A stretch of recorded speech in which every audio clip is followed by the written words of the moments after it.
Hello everybody, my name is Britta Teckentrup and I'm a children's book author and illustrator. Welcome to my home studio here in Berlin, Germany. This is where I create all of my wonderful art and where I come up with all of my ideas for my stories and art pieces. I've been creating art all of my life and I've been writing and illustrating children's books since 1993. Did you know that I've created over 120 picture books in over 30 different languages? This makes it possible for children all around the world to hear my stories and be able to understand them in their own language. I'm so excited to have you here in my home studio today, and I would love to show you all a few of my books. This is one of my books that I wrote, which is called The Little Seedling That Didn't Want to Grow. When I was creating the pictures for this book, I knew what the outline of the story would be, but I explored the storyline visually first. I love to work with the mix of handmade and digital collaging. First, I create my own textured papers by printing, painting, and cutting out shapes out of regular paper. I then scan all of the different textures and shapes onto my computer and continue to develop the illustrations there. I then use Photoshop, which allows me to layer all of the shapes and colors together into the illustrations that are shown throughout the entire book today. This story is about a tiny seed who is not quite ready to grow yet on a nice, warm, springy morning. As other seeds have grown into pretty and strong flowers, they block out the sun from the tiny seed left behind. But the tiny seed persists and twists and turns around its obstacles until it blooms with the help of a few friends along the way. I wanted to create this story to show and help reassure children that it is okay to be different and that each of us is developing at his or her own rate.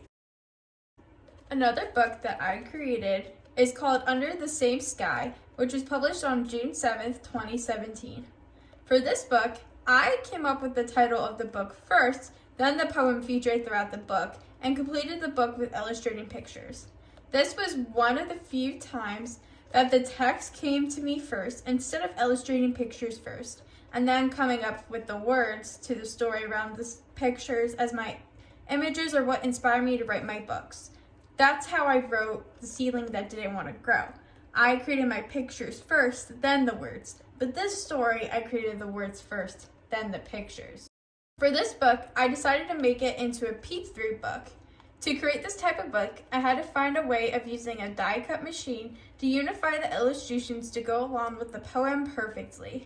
This was shown through a cloud going through each page, which resembles everyone being under the same sky. As for illustrations, I created my work the same way I did with The Seedling That Didn't Want to Grow. I used the same process of making my own textured paper, scanning it onto my computer, and then using Photoshop to layer all of my pieces together. This book is about how there are many different kinds of people in the world in so many unique and different places.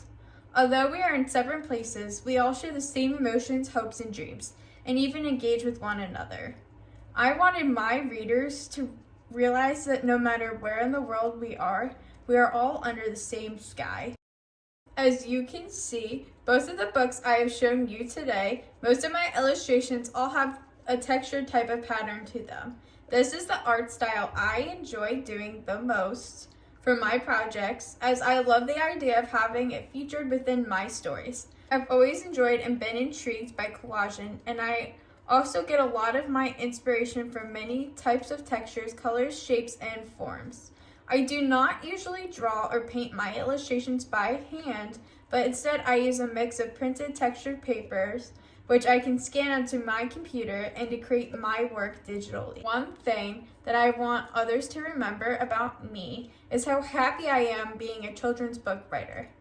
When I was first getting started in my career, I did not want to be known as a children's book writer and illustrator.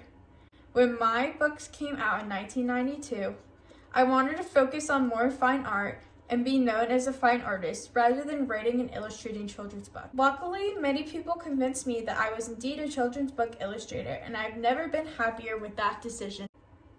Thank you again for visiting my home studio, and I was so happy to share with you some of my books. I hope to see you all soon. Bye!